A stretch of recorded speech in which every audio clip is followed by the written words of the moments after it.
ጀግኖቻችን ስንቱን ጀግኖቻችን በላብን ጅዋ አጫሉን በላ በቴ ኡርጌሳን በላ ስንቱን ጫካ የሚዋጉትን አባላቸው እርስ በርሳችሁ አሁን ኦሮሚያ ውስጥ ያለ በአሁን ሰዓት ላይ ኦሮሚያ ውስጥ ያለ ሸኔን የሚመራው ጀዋርና ዘመነ ካሳይ ናቸው በበላይነት የሚመሩት። ግዳይ አርሲ ላይ በቀደም የተፈጠረውን ሳይፈጠር በፊት እኔ በሚዲያ በሀቅና ሳቅ ላይ በደንብ አስቀምጫለሁ ስጋትን። ይሄን ሊፈጥር ነው ይሄ ሰውዬ።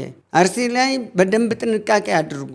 ዘርፈ ብዙ ችግር ሊፈጥር ነው። ምርጫን ለመበጥበጥ ቆርጦ ተነስቷል ብዬ ከምርጫ በፊት ከጆርናሊስት ሪያድ ኡፌራ ጋር ሁኜ በደንብ ተናግሬያለሁ። በደንብ ተንትኛለሁ። ተጠንቀቁ ብያለሁ ለመንግስት። በስመ ሸኔ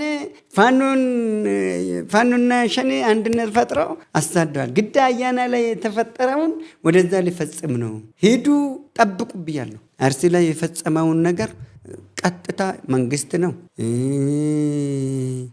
ሙስሊም ነው የሚለውን አማርኛ ማንም ሰው አይመለከትም። ቀለም ቤተክርስቲያን ላይ ልሙጥ ቀለም አትቀቡ፣ አረንጓዴ ቢጫ ቀይ ልሙጥ አንፈልግም፣ የቤተክርስቲያን ቀለም አይደለም ብሎ ህዝብ ድሮም ጥያቄ አለ። ነገር ግን ምርጫ ዋዜማን ጠብቆ ኢህአፓና ጀዋር ከነሊደቱ ጋር ተነጋግሮ ቀለሙን ቀቡት ወስዶ የቤተክርስቲያኑን ቀለም ማደስ ቀለም አንሱልኝ ብሎ ህዝቡ ለመነ።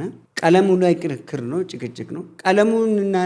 ቀለም አትቀቡ አንፈልግም ከተባለ ቀለም አለመቀባት ነው የሚቀለው ወይስ በልክ ምን አገባችሁ ብለ መቀባት ነው የሚቀለው? ፋኖ ተሰብስቦ እዛ መሄድ ማለት ምን ማለት ነው?